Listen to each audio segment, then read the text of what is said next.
just off Highway 89A. Yeah, keep going. At a farm a few miles outside of Prescott Valley. There's a gate, turn right. 50 milers, check in. It's here where there's a race. Hello. Unlike any other.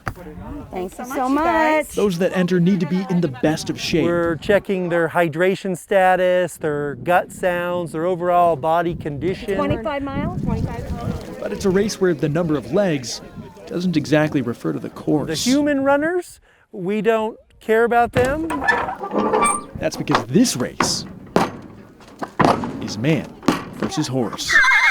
Just the idea of a runner and a horse on the trail. An idea that might sound a little crazy. It's pretty crazy. Which is why it's only fitting this whole thing started over some beers. This race actually got started by this man right here, Gerald Brownlow, who was a county supervisor for Prescott for over 20 years. And he had a bar bet with Steve Rafters right here, which is an old cowboy, down on Whiskey Row. A bet back in 1983 that a runner could beat a horse. And it's been going ever since.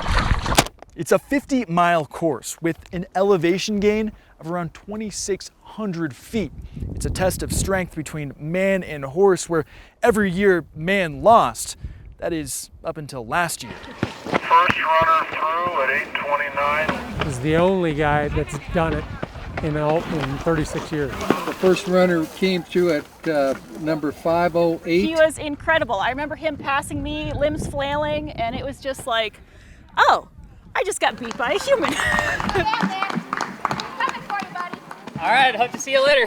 I'm Nick Curry, and I'm here at the Manning's Horse 50 Mile, and people might know me because last year I was the first person in the race's history to ever outright beat all the horses. Nick has been running the race for about a decade now. It is such an old school race. A battle between beast and biped, reflecting its rustic rural roots. In like this race, it's like there's a spray painted sign that says man horse, and the official race clock is this old wall clock.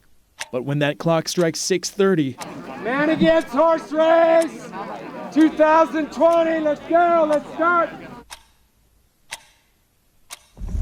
Right now. it's off to the races. I'd say almost the first half of the race is just real, like, methodical, controlled, like, analytical. As runners and horses jockey for position on the trail, You do want to beat the person. At the end of the day, you know, there's a reason the West was won by horse.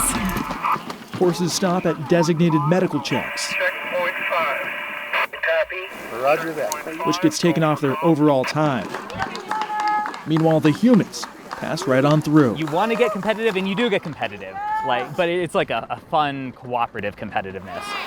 Runners and riders braving the steep They terrain, describe it as a knee-to-chin climb. a battle back and forth, I'm really trying to breathe right now. going right over the top of Mingus You Mountain. get up there, and you're like, this is exactly why this is worth it. Hours on the trail that seem to simply slip by. Just you're almost in a meditation. You're almost just letting yourself experience what's out there, and you're not too caught up in any one thing. And with a time of 6 hours, 17 minutes, and 9 seconds, no horse caught up with him either. It brings you back to like this primordial state. A time 3 minutes slower than last year, I can go way further than I'd expect and way longer than I'd expect. meaning maybe the most remarkable thing about this race between horse and man is that the only competition for this athlete is against himself. Such a cool feeling.